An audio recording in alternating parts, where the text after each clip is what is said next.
You go, girl. Nova epizoda je to Metinega čaja, podcasta o medijih, dobrih in slabih praksah, novih tehnologijah in trendih prihodnosti. Gosti v medijih delajo, z njimi živijo in o njih razmišljajo, ampak ne vedno, Aljaša, ne? Mislim, da vedno gostje razmišljajo in z njimi živijo. Vprašanje pa je, ali sva midva vedno zraven. Pa ali delajo v medijih, konkretno. To pa res. Čeprav je pa seveda spet res, da kako že medium is the message in danes mislim, da si že težko ne, vsaj v bližini medijev, tudi če ne želiš tega. Ja, to je super point, ker je res veliko o tem, kako komuniciraš in tokratna epizoda bo v bistvu iz te kategorije. Še prej pa rečem jaz, res ful hvala za podporo Metini listi, za donacije, bodisi vas zanima vstop v vlado narodne enotnosti, Aljaš, to si super ime spomnil, ali pa postanete tete in strici iz ozadja. Ma to ene benefite, ne? To si pa ti super zmislil. Ta je bila low hanging fruit, veš, za to. Ja, res je. Vsaka od teh kategorij ima svoje z lepo slovensko besedo prksa, ne? Se pravi, v vsaki od njih nekaj dobite, strici in tete iz ozadja postanete za ceno enega bureka z jogurtom na mesec, člani ali članice vlade narodne enotnosti pa za ceno enega hamburgerja na mesec. Recimo, od prilike odokativno, da me ne bo jaz sem slišala, da ni čist, Ni povsod tako. Ajde, koliko je v Luksu? V Luksu je drago. V Luksu je klele blizu 15-20 železniške postaje. Ne, mislim, da je ne 48. Ali pa to so slovenske cene? Ja, seveda, so slovenske cene. Blizu skrivne lokacije v centru mesta, kjer se pogosto snemam, mislim, da je glih tam 6 pa polno, ta kombinacija. Dobar, cene so različne, vsakič je pa ali pa vsak mesec, prvo sredo v mesecu je pa drugačen tudi newsletter, pa zelo priporočam prijavo na zapisnik, kot sva prevedla z Aljažem. V njem boste zvedeli, kaj smo naredili, kaj planiramo delati, vedno so odprte opcije, če želite kaj predlagati na info@metinalista.si, vedno naj lahko tudi na družbenih omrežjih podsukate za rokav, tako da najine čakre so odprte, ne? Najine čakre, najine kanali, ja. Samo to, ker se tiče zapisnika, ki ga morda ljudje ne dobijo, ker nimamo njihovih mailov. Skratka, tisti med vami, tisti podpornice in podporniki, ki podpirate Metino listo preko nakazil na TRR, če ste pri volji, vas lepo prosim za Natašo za vaši e-mail naslove, putem običajnih kanalov, tudi zato, da bi lahko prejemali zapisnik, pa v končni fazi, Nataša, tudi zato, ker se obeta merch, ampak nismo še tam, bo pa kmalu najavljen. Bo pa, najavljali sva ga že v zapisniku, vemo, da bo, potrjen je, detajli pa še pride. Tako, pojmo zdaj k aktualni epizodi, 304. po redu je in sicer sva o tem debatirala že nekaj časa nazaj, namreč o protestih v športu. Zdaj, šport, Aljaš, naj bi bil prostor enega fair playa, povezovanja, je pa pogosto tudi, čeprav nekateri želijo, da športni tereni so eni, politika drugo, ni čisto, ko gre recimo za nastopanja v dresih z državnim grbom, pogosto je pol tudi poligon za proteste, politične izjave in konec koncev tudi dvojna merila. Tako da pred mikrofon sem povabila direktorja sektorja za šport na OKS, Blaž Perko, da se menila o prepovedih nastopov za recimo ruske športnike in športnice, zakaj ta zgodba je ali pa ni enaka ali pa podobna, kot je primer Izraela, pa do slovenskih odbojkaric, ki se niso rokovale z arabskimi tekmicami, z izraelskimi, poglej, sabotaža. Skratka, kaj pravzaprav smejo in česa ne športniki in športnice, ko želijo izraziti svoje stališče, pa kdo pravzaprav postavlja pravila igre, ali so to klubi, ali so to zveze, nacionalne zveze, mednarodne zveze in tako dalje. Odgovore na ta in podobna vprašanja bova iskala skupaj z direktorjem sektorja za šport na OKS, Blaž Perko, živjo. Živijo. Blaž, dobrodošel v Metinem čaju. To je podcast načeloma o medijih, dobrih in slabih praksah, novih tehnologijah in trendih prihodnosti. Gostje načeloma, ne pa vsi, v medijih delajo, z njimi živijo in o njih razmišljajo, ampak midva bova danes razdeljvala tudi proteste, ki so vrsta komuniciranja in reakcije medijev in kakšno je ozadje, kakšna je zgodovina in tako dalje. Ampak preden začneva z težkimi vprašanji, najprej lahko, enako je vsem gostom v podcastu Metin čaj, in sicer, da se malo predstavijo. Poveš, na kratko sem jaz, kaj je tvoja aktualna funkcija, ampak kdo si, kaj si, od kje si, izvoli. Hvala za vabilo. Ja, sem Blaž Perko, trenutno na funkciji vodje nekega vrste športnega direktorja. Na Olimpijskem komiteju sem že v bistvu od začetka tega tisočletja. Šel čez vse delovna mesta, kar je bilo možno, od strokovnega sodelavca, namestnika generalnega sekretarja, generalni sekretar, in sedaj zopet na mestu direktorja športa, mesto, ki mi je zelo pri srcu. Gre pa za mesto, ki pokriva poleg olimpijskih iger vseh znanih, se pravi organizacijo odprav in vodenje olimpijskih odprav, tudi ukvarjanje z športnimi vrednotami, zgodovino, dediščino, skrbjo za športnike po karieri in podobno. Skratka, zelo tak širok portfelj vidim. Tako, širok portfelj. Poleg tega pa mi je zaupana zaradi tudi dolgotrajnih izkušenj, kar ste lahko razbrali, vloga vodjo za mednarodne odnose, kar bi se rekel. Skratka, neka taka multifunkcija. To bo zaradi dobrih odnosov in poznavanja okolja in ljudi po drugih sferah športa. Blaž, ko sva se menila za današnje gostovanje, sva se zmenila za tikanje, je to ok, če nadaljujeva? Zelo ok, v športu se vedno tikamo. A res? Ja, to je kar tako pravilo. To sem kar malo pozabila. No, je res, je tak, šport ne bi bilo prijazno okolje, pa da to tudi stikanje, da smo na enakem nivoju. No, jaz sem en background ali pa eno strukturo napovedala na začetku, pa začniva pri čist osnovah. Se pravi, kako so recimo v športu urejena pravila, če so sploh kakšna, ko gre za politična izjavljanja, ko gre za proteste na tekmah, ne vem, podelitvah, družbena omrežja. A so kakšna pravila igre? So. Šport je sicer enostaven, lahko za spremljati, organiziranost športa pa je dosti hierarhično, pa mogoče tudi za koga kompleksno urejena. Mednarodni šport nekako združuje Mednarodni olimpijski komite, se pravi, govorimo o mednarodnem športu v najširšem pomenu vseh športnih federacij, združenj in tako naprej. In Mednarodni olimpijski komite kot neke vrste krovna organizacija ima svoj statut oziroma olimpijsko listino, Olympic Charter, ki med drugim opredeljuje tudi to področje za športnike, kako in kaj se obnašajo na olimpijskih terenih. Seveda to ne pomeni vse splošno pravilo za vse vrste tekmovanj, ki obstajajo, ali pa za vse športne panoge. Je pa to pravilo, se uporablja na olimpijskih igrah.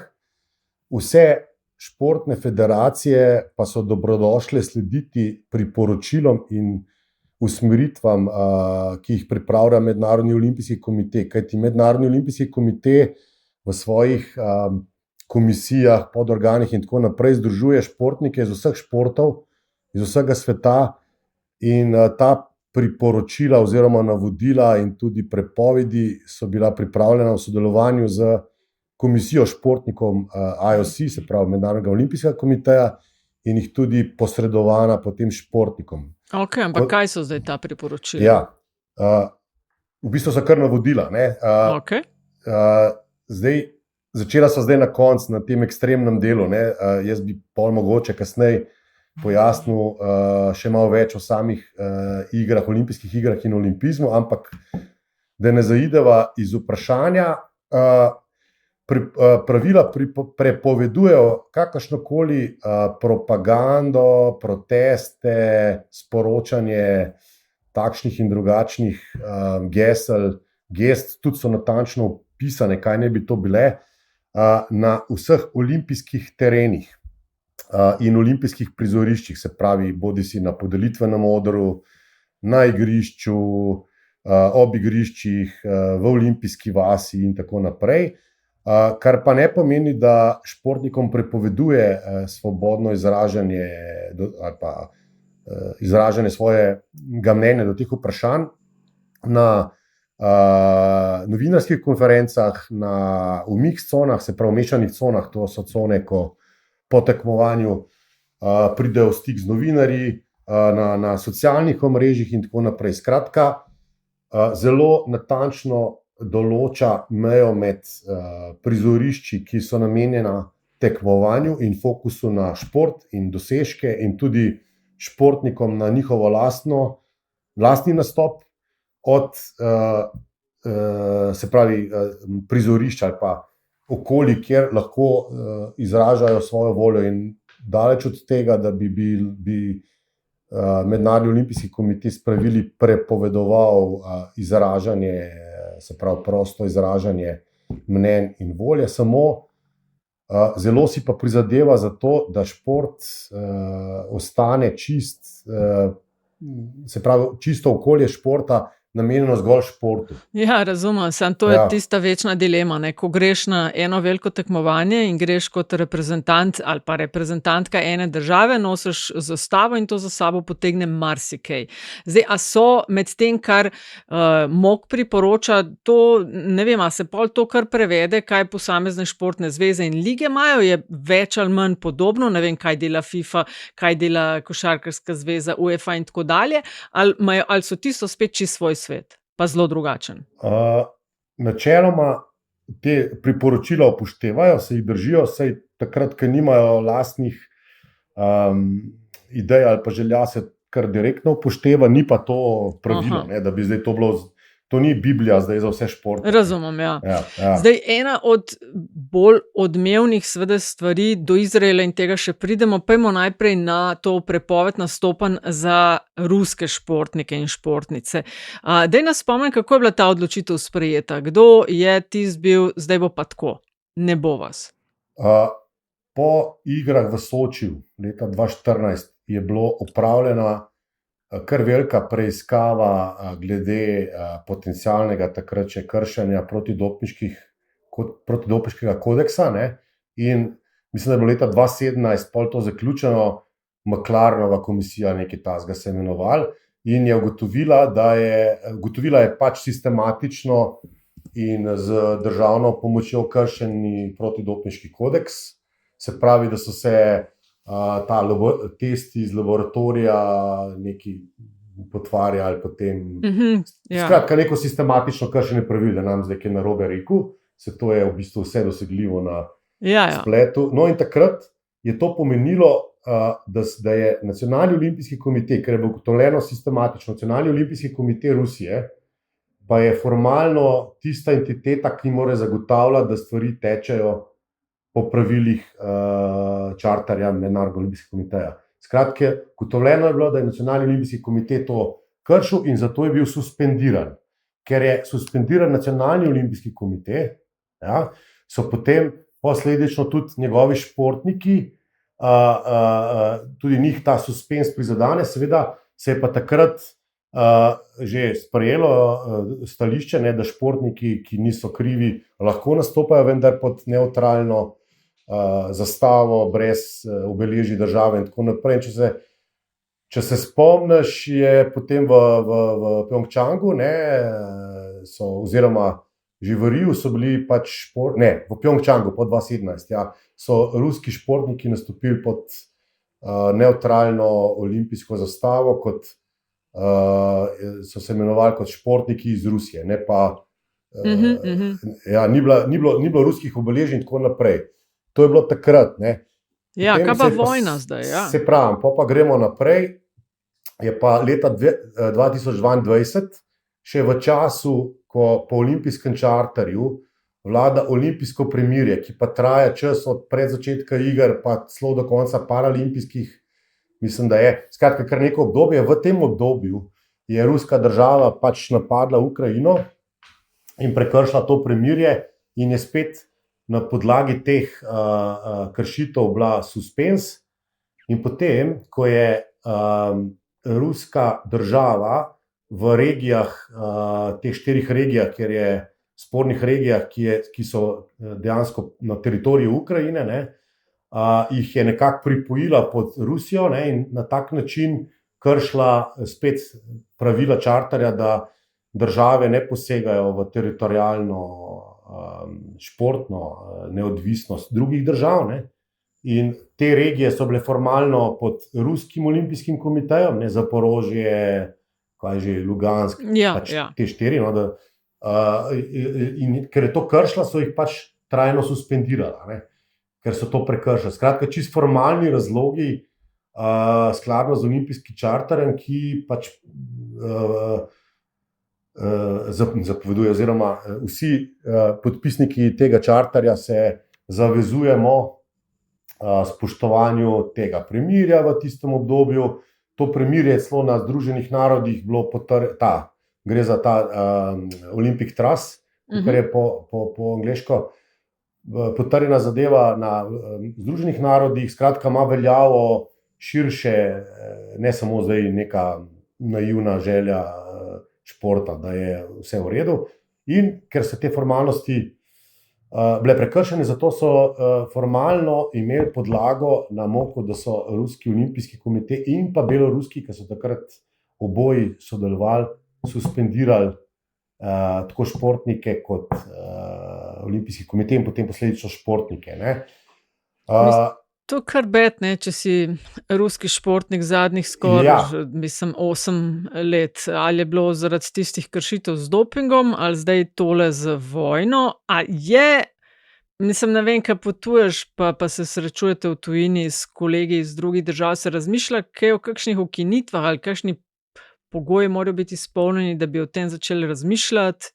Ja, saj kot rečeno, športniki, sami športniki imajo možnost nastopa. Se vem, ja, ampak noben nima ni pa te nacionalne identifikacije, ne, kar je problematično iz tistega kršenja. Hočem samo to povedati, da je pač MOK se zelo resno tudi te mednarodne diplomacije in spoštovanj listine Združenih narodov, ki je tudi priznala MOK kot enega od partnerjev, zelo pomembno je to tudi v času covida in tako naprej in tako nazaj, se tega drži in je pač spoštoval svoja pravila na način, kot jih je. Zelo kompleksno, težko vprašanje, ne, se vidi, te debate se sprožajo, ampak težko drugače razumeti pravila, če jih imaš postavljene, kakor jih imaš, če jih sam ne spoštuješ. No, pol pa razloži, zakaj je ali pa ni položaj pri Izraelu drugačen. Kaj je drugače? Zdaj, za to razložiti. Rabimo vem, da probeva. Politični odgovor vam bojo dali na MOK-u. Sej, ravno zdaj poteka debata, ne, če boste kaj, ali pa če boš kaj pogledala, ravno zdaj, te dni, ker so zelo veliki pritiski, ki se tudi ukvarja in UEFA in ne vem kdo vse z... Tako, govorijo že, da bi prepovedali. Ne? Mislim, pozivi so zelo, češ Ruse ste, ker so zavojevali ali pa napadli drugo državo, zakaj ne tudi Izrael? Še enkrat, pa naj spet ne zveni nek idealistični čistunski uradnik, ne. Po statementu IOC-ja, MOK-a, ne, Izrael ni prekršil olimpijskega čarterja, ne, da bi ga lahko na tak način sankcionirali, kot sem prej povedal za Rusijo. Kajti in Nacionalni olimpijski komitej Palestine, ne, ki je priznan enako kot Izraela, športniki obeh držav lahko nastopajo. Ne. V primeru Rusije, kot rečeno, z tistih 4 regij, ne, športniki, ki so formalno člani Nacionalnega olimpijskega komiteja Ukrajine, zaradi tega, ker so jih ruski ker je ruska država zavojevala, niso mogli na enak način enakovredno nastopati kot njihovi ruski kolegi. Ne. Se pravi, tukaj pa ni šlo za to, ne, ker oboji športniki lahko in palestinski in izraelski nastopajo, govorim za olimpijske igre zdaj, ne.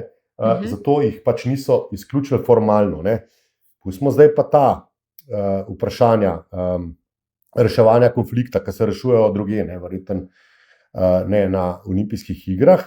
In je jasno, da je pritisk javnosti na tudi olimpijske igre in olimpijsko gibanje, ki so zelo vidne, ne, in močen statement, močan. Ne. Formalno pa oni nimajo razlage, to je tudi zdaj eno direktorjev, eno izjavo sem bral, kaj so rekli, ker uradnega statementa od Moka še ni, ampak to je bilo prav te dni, ne, že nova predsednica se s tem ukvarja. Tiste zadeve prej so pa vse z uradnimi izjavami objavljene na straneh Moka glede Rusije in se da tudi točno prebrati razloge, zakaj, kako in odločitve. Medtem ko za Izrael, kot rečeno, ni kršil čartera in športniki bodo lahko nastopili v Milanu in Cortini na igrah zimskih februarja. Ne. Tako je zdaj zadnja odločitev in se v bistvu sploh ni razpravljalo o tem, da bi jih izključili, ker ni pogoja za to izpolniti. To je formalni razlog. Zdaj, če jaz prav razumem, tale prepoved za Ruse, ja, zato ker so med olimpijskimi igrami napadli, Pa ker so zavzeli te 4 regije in pa ker so zavzeli tiste 4 regije, Izrael je tudi zares zavzel kar en precejšen kos zemlje, ki ni bil njihov ali pa ga zavzema, ampak niso to naredili, ne vem, to začeli, ko so trajale olimpijske igre in zato... To je en del, ja. To je en del, pa da ni, mislim, da se Nacionalni olimpijski komitej v Palestine, pa posredno potem njihovim športnikom naj ne bi, ne, se pravi, jaz prenašam, kar sem prebral, njihovo mnenje, da navzaj kle mene kot odvetnika vzeli za tole, ampak niso onemogočali in športniki Palestine lahko tudi nastopijo na igrah. Res, razumem zdaj vsi... A pa se to lahko v bistvu tudi sami, tako kot se UEFA sem brala zadnje dni, da razmišljajo, da bi Izraelu prepovedali nastope, a to pol, pustimo olimpijske igre, a to pa lahko tudi zveze pač na nižjih nivojih oziroma, kaj zvem, evropska, svetovna prvenstva, mi pa ne bomo dovolili, ne glede na to, kaj olimpijski komite MOK, mednarodni, lahko. Absolutno, da lahko. Se pravi, da tle ni zapovedi. IOC ima svoja pravila, ki velja za olimpijske igre. Ne? Potem pa IOC dostikrat sprejme priporočila za člane olimpijskega gibanja, kar so pa vsi in jih pač predoči. Ne? Pa napiše, kolikor obstajajo pravne in takšne in drugačna ogrodja, da to sprovedete, dajte, če ne pa naredite v okviru vaših pristojnosti tako, na njih preloži odgovornost tega. Ne? Da pa usmeritev, kaj je sam naredil in zakaj. A obstajajo kakšne razlike pri tem, kakšna so priporočila glede izražanja osebnih preferenc na mednarodno dogajanje, se pravi razlike med individualnimi športi ali pa ekipnimi, ali je to ni kle nobenih razlik? Tukaj ni. Tukaj okrog tega je spet MOK v okviru te svoje Athletes Commission, kot rečeno, tam noter je res široka paleta športnikov, ki sodeluje, tudi neka taka platforma Athlete 365 obstaja in zelo se trudijo povezati športnike, da bojo dali svoj glas in se s tem zelo ukvarjajo. No, skratka, tam so sprejeli neko listino o obveznostih in pravicah športnikov, med katerimi je tudi ta posebej izražena in pojasnjena, in se zelo trudijo, da bi na ta prav način po eni strani zaščitili šport in športnike na teh terenih, ker to pa lahko rečemo, da zloraba športnikov v politične namene je pa tudi hudič, če tam pač prideš, da neko politično Razumem. Kaj pa, povej mi, Blaž, kaj je še sprejemljiv kot, prej si omenil, da je dosti natančno napisano, kaj se sme, kaj ne, pa kje se kaj sme izražati, ampak kaj je sprejemljivo kot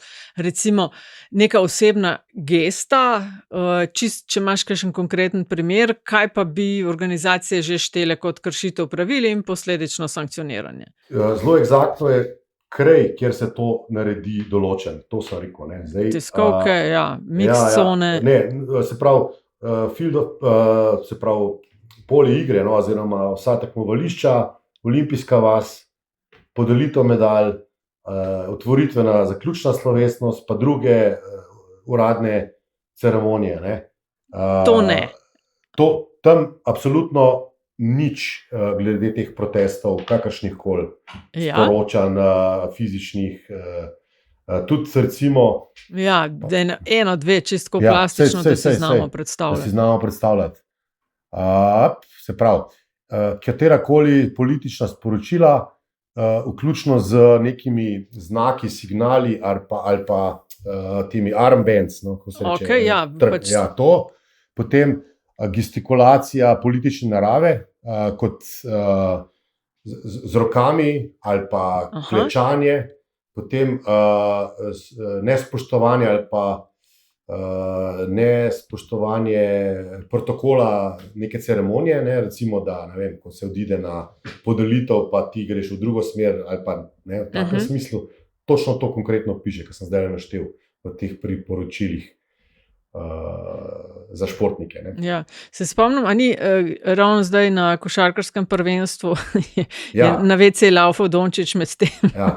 To so pač iskanje tega, pa zdaj je ali ni.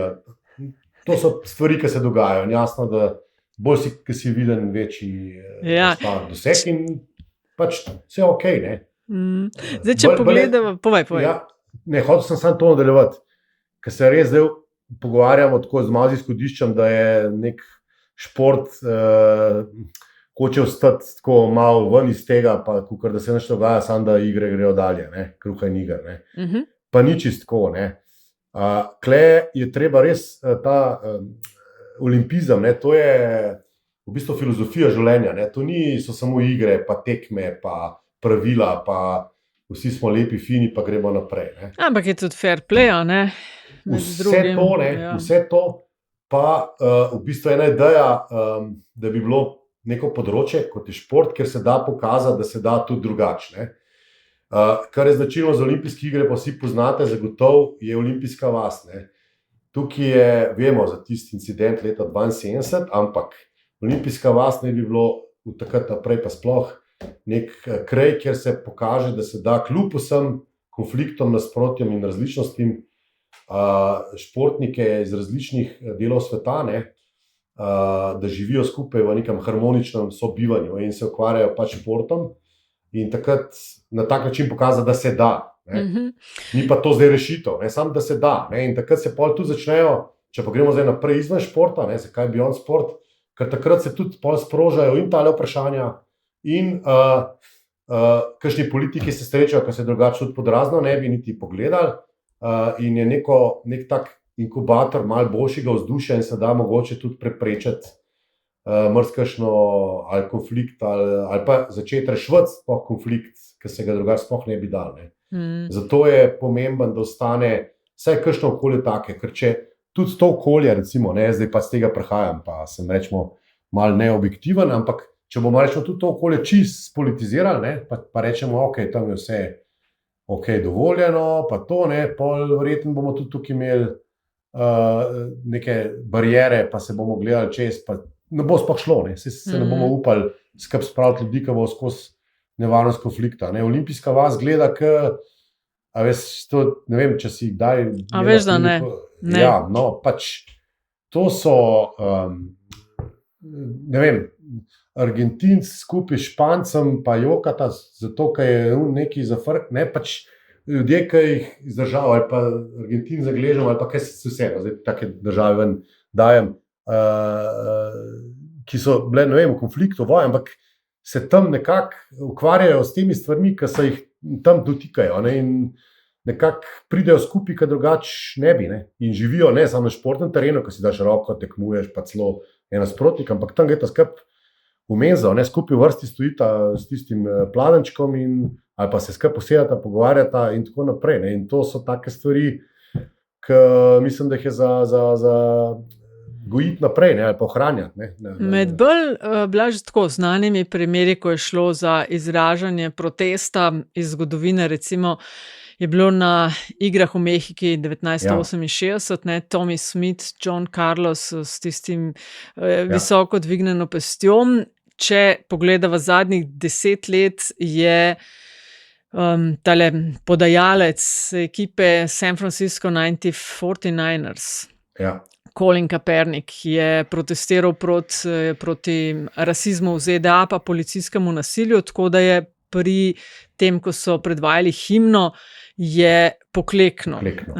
On od takrat dalje je pač eni so ga slavili kot izjemno pogumna poteza, drugi, takrat je bil predsednik Trump, da ne spoštuje ameriško zastavo in tako dalje. Skratka, od takrat, za njegovo usoda, on ni igral več ameriškega nogometa, ima pa zdaj neko fundacijo in dela v sklopu športnega aktivizma.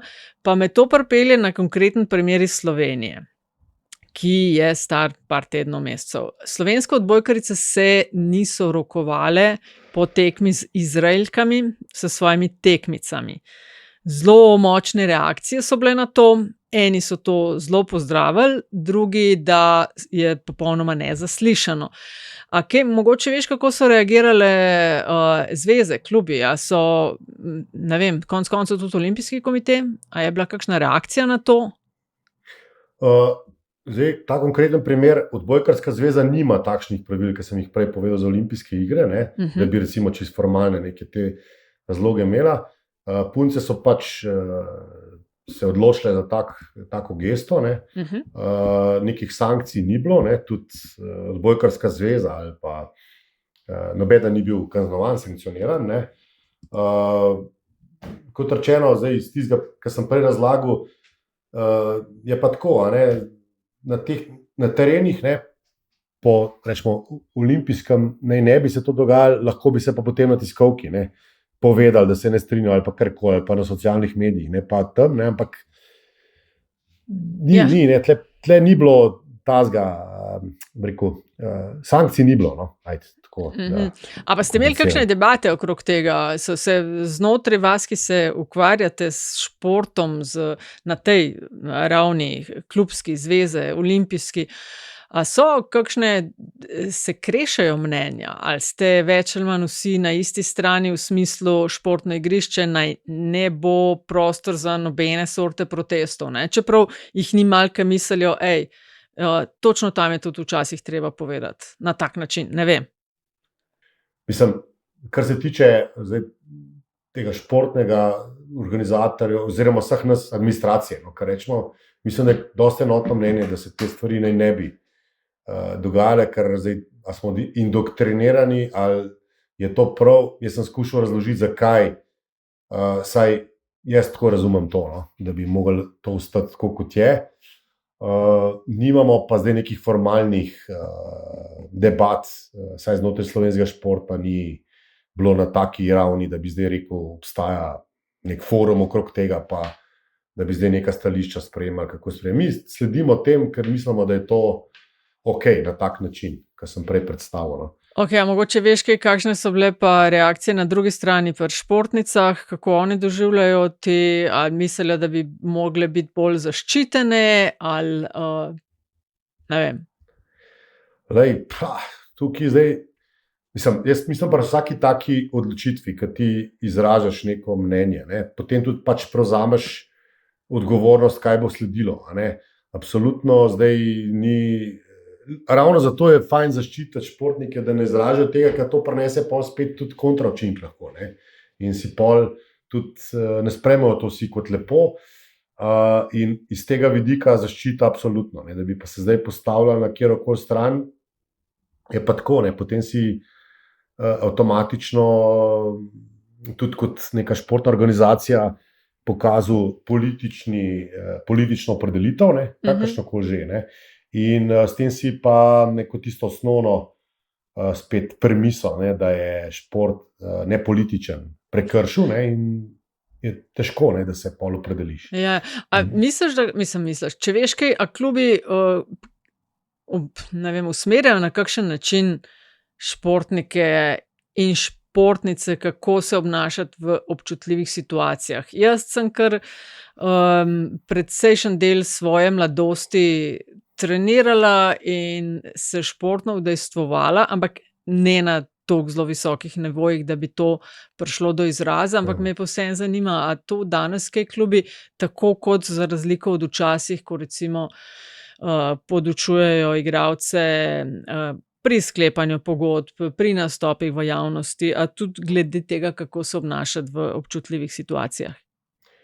Zdaj, verjamem, bolj kot je razvit kakšen šport, bolj ima dodelana tudi ta navodila in vse te priporočila in tako naprej. Tako da na tem najvišjem nivoju verjamem, da to je, ne vem detaljno, ampak sem prepričan, da nogomet ima te, ker tudi ima te razne akcije, ne, ki jih neodvisno od tega sproža, tako da verjamem, da tudi okrog tega to proti rasizmu nekaj je bilo zelo, recimo, pa tako naprej. Tako da okrog tega ima načeloma, dvomim jaz, da bi bilo v sploh teh nekih mikrookoljih to zelo poudarjal, tako detaljno za take stvari. Sigurno se pa poudarja, ne, kar je pa v vseh programih, pa to pa ta fair play. Ne. Če že iz tega izhajaš fair play, ne, je pa spoštovanje nasprotnika, ne glede na to, kaj, kako, ne, je pač, če že tega se držiš, je že to nekaj, ne. Dvomim pa, da bi šli tle v te politične Omenil si, da imajo poleg pač teh nekih priporočil pa navodil, kako in kaj, da so tudi nekako predvidene sankcije. Kakšne sankcije obstajajo? V bistvu, tle, kar se tiče olimpijskih iger, je odvisno spet od primera do primera, piše, da se sestane pač tam tista disciplinska in se pol obravnava, ne. Ker za olimpijske igre je značilno neka ad hoc arbitraža oziroma ad hoc se to rešuje na licu mesta in verjetno potem pol dajo na mizo, kaj je točno bilo, ampak predvidevam, da najmanj, kar je izključitev iz iger, ne, ti vzamejo akreditacijo in pač nimaš več možnosti nadaljevanja ali pa sodelovanja. Če pa še kaj hujšega, pa ne vem. No. To zna biti verjetno kakšne odvisno na katerih nivojih, pa kateri športi, tudi kakšne finančne kazni, ne? Možno, ja. A imaš kakšne primere mogoče športnikov, ki so zaradi izražanja svojih stališč, ne vem, izgubili mesto v klubu, sponzorje? Prej sem govorila o tem Kaepernicku, ki so takrat je bil kak kužen, noben ga ni hotel več angažirati, čeprav ni bil brezvezen quarterback, ne. Zelo so bili pod pritiskom klubi in tako dalje. A imamo iz Slovenije kakšne primere?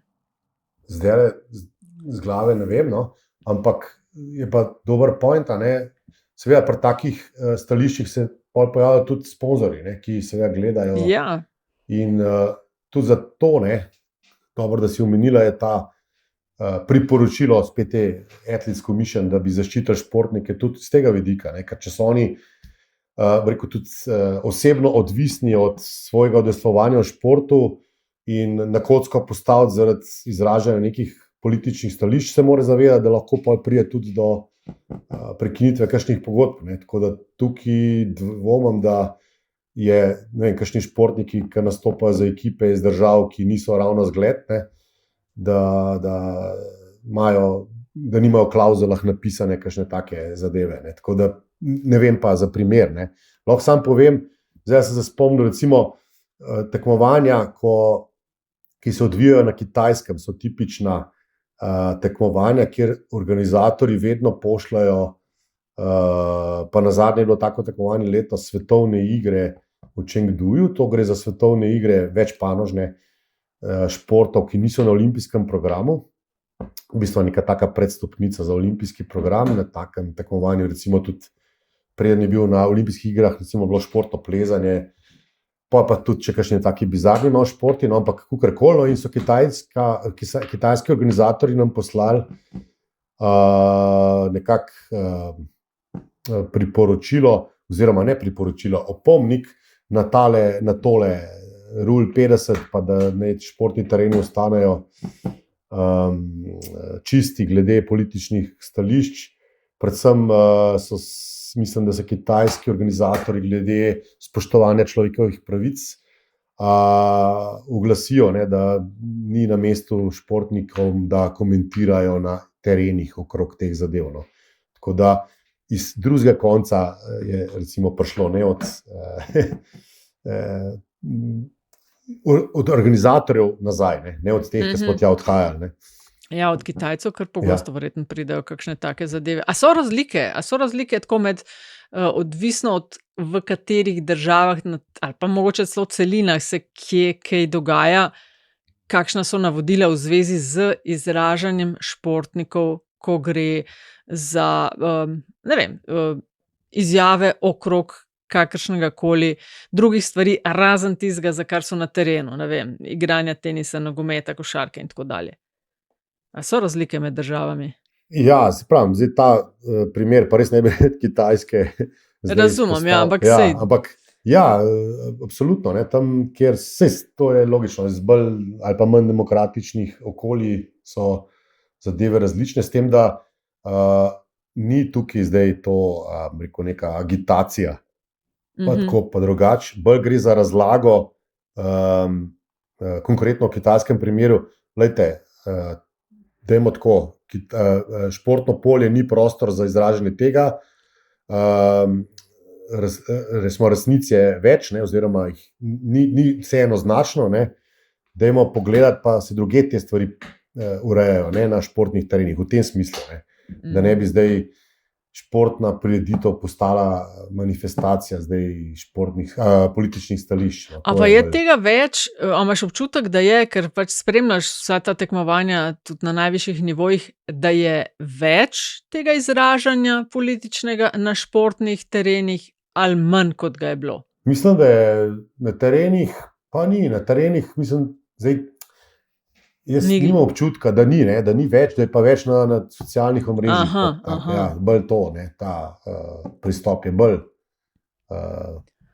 prisoten. Kjer je manj pravil, kaj pa kako. Okej, se pravi, ti praviš, da pač OKS ima, že Mednarodni olimpijski komite ima neka priporočila, kaj in kako, in potem v Sloveniji ta zadeva deluje tako, da prihaja od olimpijskega komiteja ena ideja oziroma navodila, kaj in kako, ampak da je, če sem te prav razumela, zelo odvisno tudi od posameznih panožnih zvez, kako kaj regulirajo, če sploh.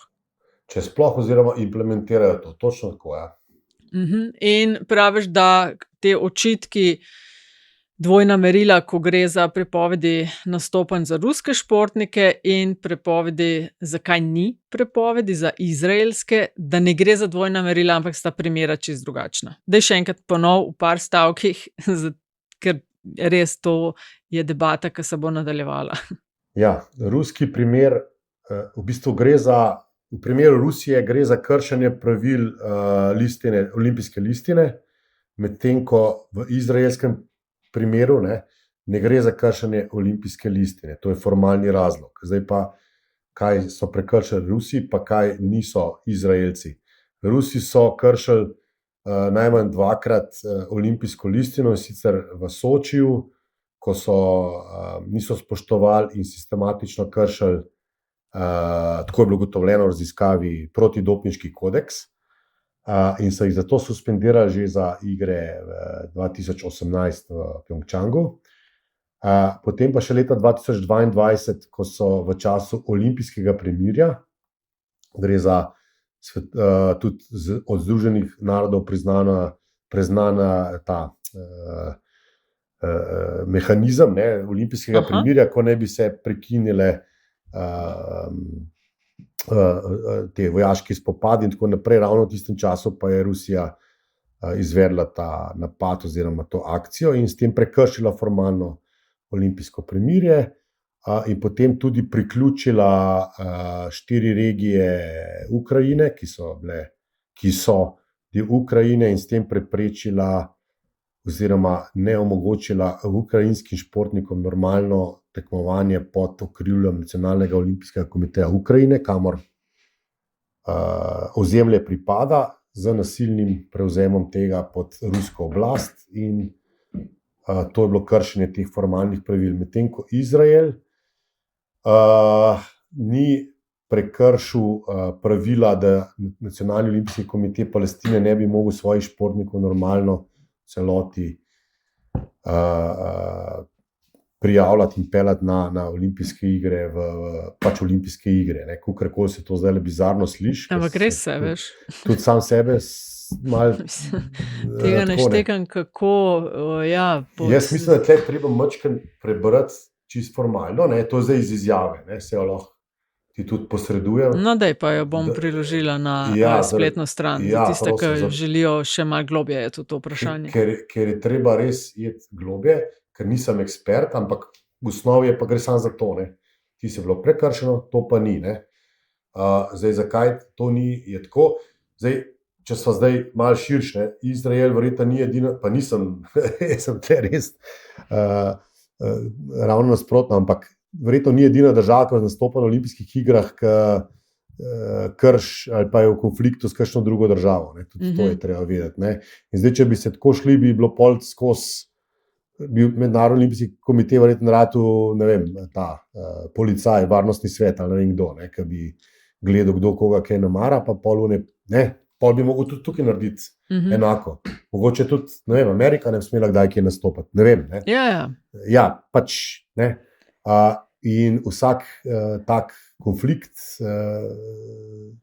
verjetno, ki ni odobren, ne vem, od Varnostnega sveta Združenih narodov, bi bil pol razlog, da igre ne bi bile speljane in bi se pol tista prva ideja podrla. Mednarodni olimpijski komitej pa tukaj tudi ravno to zaznava in zelo opozarja na drugih nivojih ta problem konfliktov povečanih, potem koliko je beguncev na svetu, in zato je tudi bil ustanovljena ekipa, se pravi Olympic Refugees.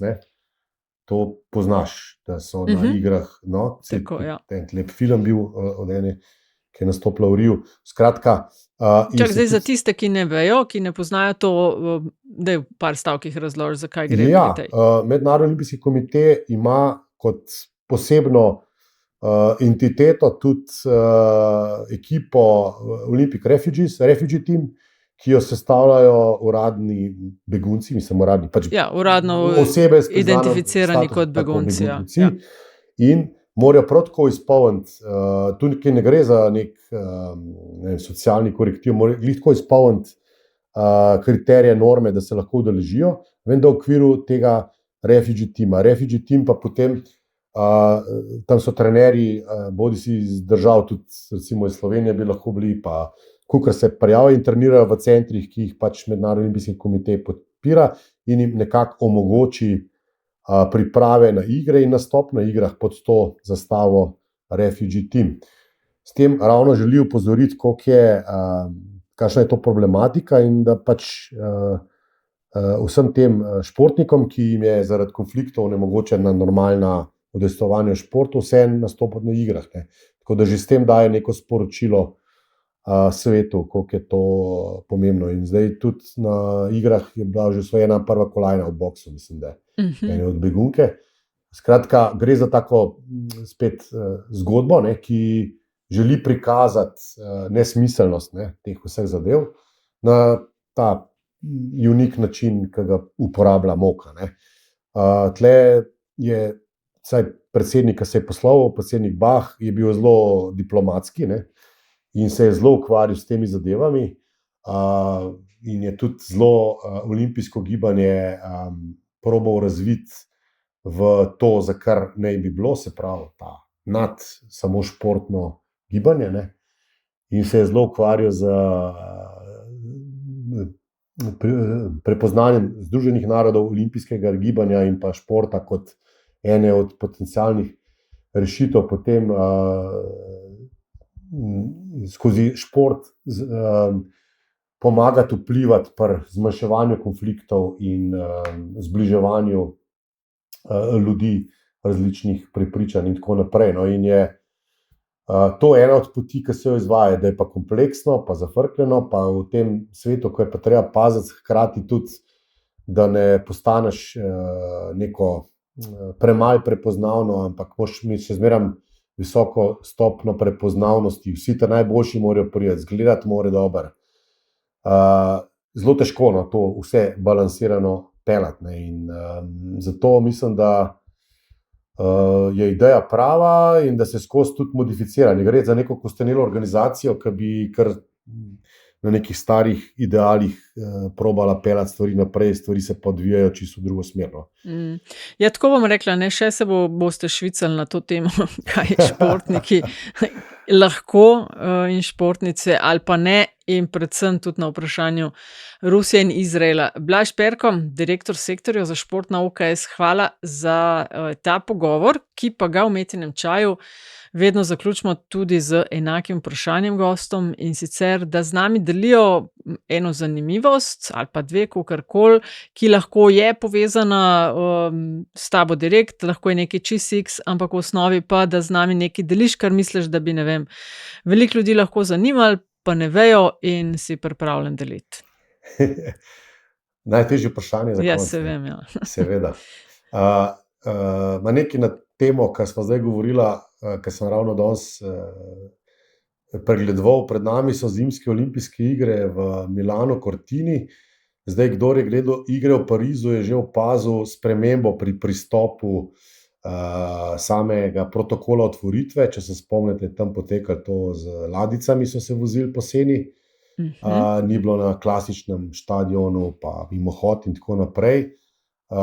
Mnenja o tem so različna, večinoma pa je bilo sprejeto kar v redu. Tukaj gre tudi za en tak strateški pristop Olimpijskega komiteja k neki spremembi, nadgradnji in iskanju modernizaciji samih iger. No? Ampak za igre v Milanu naj povem, da bo otvoritev zaradi razseljenosti iger po celotni regiji potekala na 4 prizoriščih. In kdor bo čakal slovenske športnike, da bo zakorakali po San Siru, bo to naredil za manj, ker bodo naši športniki korakali okrog na prizoriščih v Predacu, Livinju in Cortini, tam, kjer bodo tudi njihova prizorišča nastopov. Kajti za te igre je značilno, da ne bo tudi ene glavne ali pa take skupne olimpijske vasi, ampak bo tudi teh več, po teh različnih klastrih, ki sem jih navedel. Ko da otvoritev bo nekaj posebnega, tudi mi točno ne vemo, kako in kaj, samo to, da naši športniki prvič ne bodo vsi skupaj stopili na neko prizorišče in zakorakali pod zastavo Slovenije, ampak bodo to storili v 3 delih. Neverjetno bo to, počakamo pa, da bomo videli, ker tudi to pa je tudi za nas še skrivnost točno, kako bo izgledalo. Ja, dobro, da si povedal, preden rezerviramo. Ja, točno to. Nič, Blaž, najlepša hvala še enkrat, da si bil gost Metinega čaja, pa vse dobro še naprej. Živjo. Hvala, živjo.